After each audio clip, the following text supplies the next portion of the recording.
welcome to the lecture on thermodynamics. This is the first lecture, so let's start with basic concepts, and then as we go along, we will deal with more problems and so forth. So, thermodynamics, what is it? It is the science of heat and energy transformation. That is how heat and energy move and change within the systems.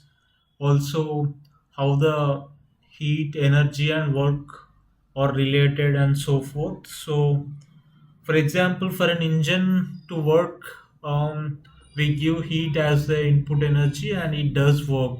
So, to understand how much work is done or uh, what are the internal energy changes, we need to understand the thermodynamics concepts. And so, here thermodynamics, thermo means heat, and dynamics means motion. So, basically, the flow of heat. So this emerged largely during industrial revolution, and it is based on macroscopic properties. That is, it was developed even before understanding the atom, like completely understanding the atom. It was developed mostly during the industrial uh, revolution. Um, Now we can explain the thermodynamic concepts using our knowledge of atoms and molecules, so that we can rationalize what was developed during that period. And thermodynamics is mostly an experimental science, and it is developed based on empirical observations. So after doing many experiments, the thermodynamic laws were formulated. So, thermodynamics focuses on systems in equilibrium and also transition between equilibrium states. So, basically, it describes a equilibrium state, also how one equilibrium state is arrived from other equilibrium state.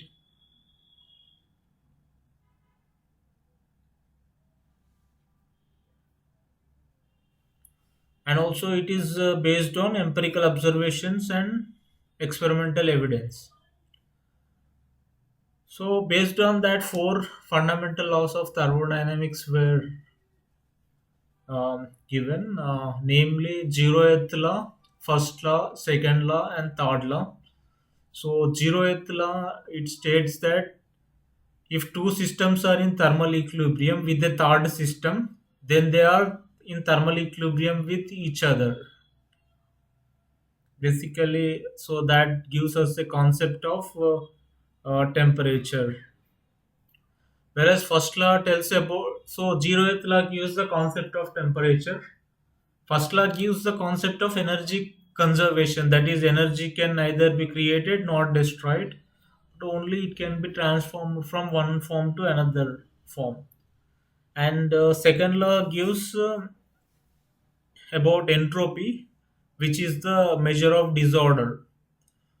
So entropy always increases with every process.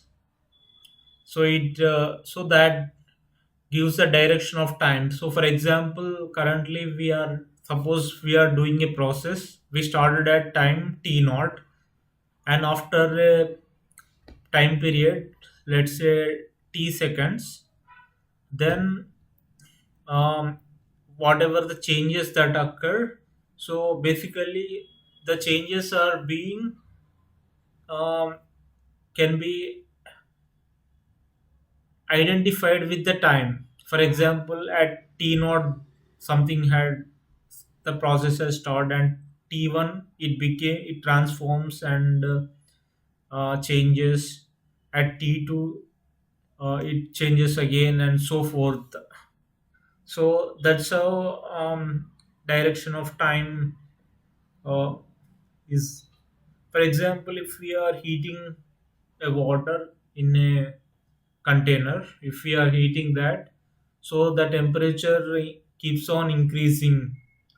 So it just follows the time. We can say that as the time increases, the temperature of the water keeps on increasing and entropy also keeps on increasing.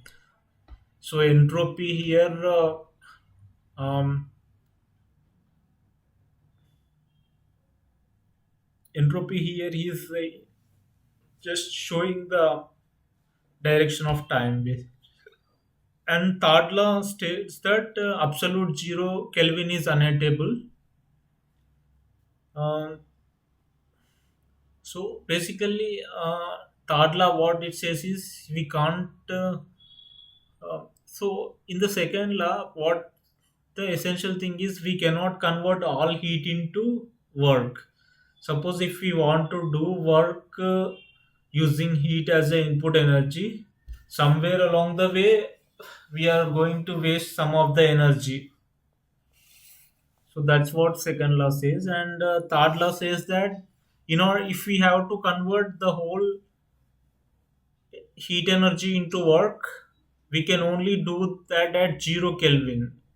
But third law says absolute 0 Kelvin is not attainable, and also entropy approaches a constant minimum near 0 Kelvin. However, that is not possible. Now, what are the implications of thermodynamic laws? Basically, these laws tells us how limitations of the systems that we build, limitations of the engines that we build. So, basically, using these laws, we can understand what we can expect by building or developing an engine or a system. So, energy exists in many forms, but it cannot be 100%.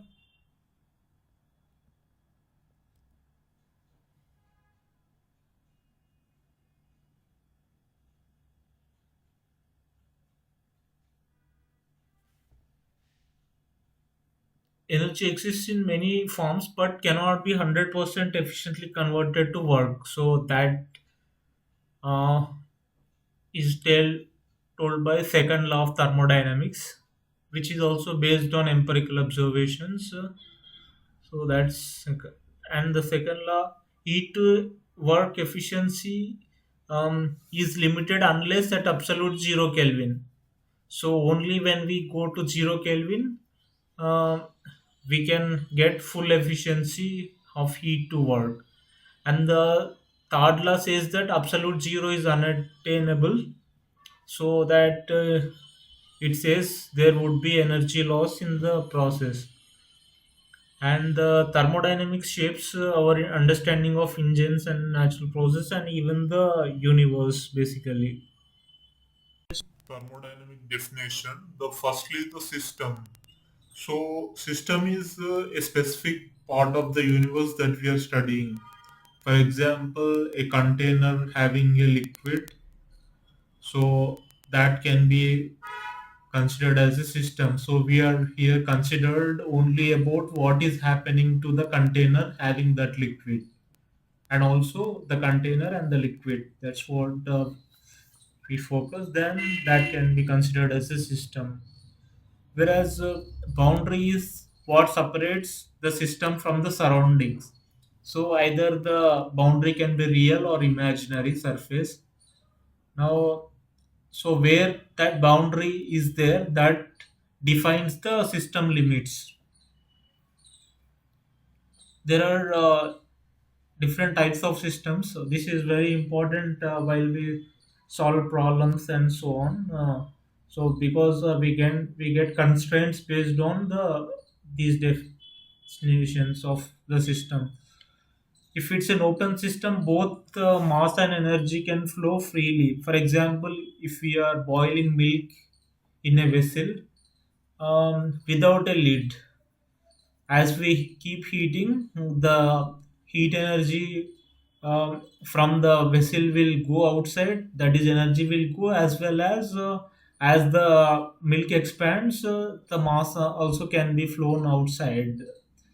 But if it is a closed system, that is, if assume that the vessel is totally sealed on the top, then when you heat, energy can flow outside. The heat exchange between the surroundings and the vessel can happen, but the mass will not flow. That's a closed system. And isolated system is where there is no mass or energy flow. That is, for example, if we adiabatically insulate the system, then there will not be any heat exchange. Also, consider that the lid is sealed, so the lid is sealed and the total container is adiabatically insulated. There would not be any mass or energy flow. Now, to describe the system, we use macroscopic properties like pressure, temperature, volume, number of moles, mass, etc. So basically, if we have mass, we can find the number of moles or vice versa. So we need any one thing. For example, if there is 1 mole of nitrogen gas, so we can also find the mass respectively. But for some things, more properties in terms of moles is more feasible. For example, if we take a gas, representing it in moles is more feasible than um, the mass. For some others, like solids or liquid, we may give mass instead. Now, systems also have phases like homogeneous phase or heterogeneous phase. A homogeneous system consists of a single phase. That is, for example, if we take water, water can exist in three different phases like ice, water as a liquid, and water vapor. So these are the three different phases. Suppose if it is a homogeneous system, it can be either water at room temperature or ice in a refrigerator, or means it's perfectly ice, or water vapor. And for heterogeneous system, there could be multiple phases. For example, a container having ice and water together.